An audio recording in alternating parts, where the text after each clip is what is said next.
Je suis Marjorie Paillon, voix de résilience.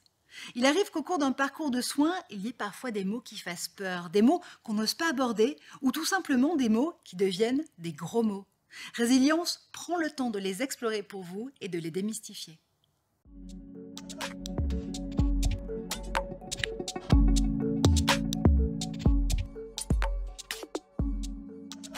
HER2 signifie Human Epidermal Growth Factor Receptor 2. C'est un gène qui peut jouer un rôle dans le développement du cancer du sein. Ce gène régule les protéines HER2 qui sont des récepteurs présents sur les cellules mammaires.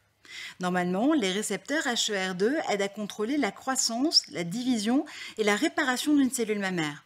Lorsque ce gène ne fonctionne pas correctement et fait trop de copies de lui-même, on parle alors d'amplification HER2.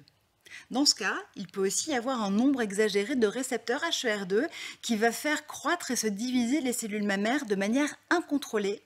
On parle alors de surexpression de la protéine HER2. Les cancers du sein avec amplification du gène HER2 ou surexpression de la protéine HER2 sont appelés HER2 positifs.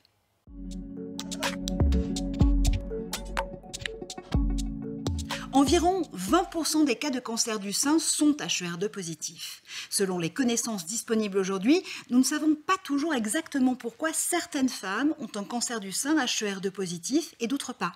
Ça signifie que nous n'avons pas identifié de facteurs de risque spécifiques pour ce sous-type spécifique de cancer du sein.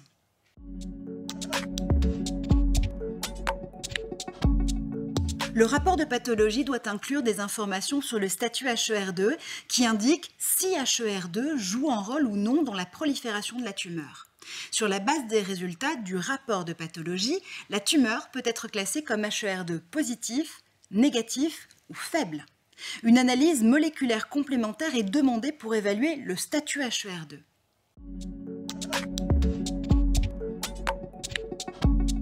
Oui, si le cancer du sein est HER2 positif, il est possible que le médecin prescrive une thérapie ciblée, un autre gros mot. La thérapie ciblée est un traitement contre le cancer qui utilise des médicaments pour s'attaquer aux gènes et protéines impliqués dans la croissance et la survie des cellules cancéreuses. Dans le cas d'un cancer du sein HER2 positif, la thérapie ciblée serait un anti-HER2. Il y a eu des progrès considérables dans le traitement de ce sous-type de cancer au fil des ans avec le développement et l'incorporation de nouveaux agents anti-HER2 dans la pratique clinique. En cas de cancer du sein HER2 positif au stade précoce, environ 90% des patientes ne seront plus atteintes de la maladie après 5 ans de suivi.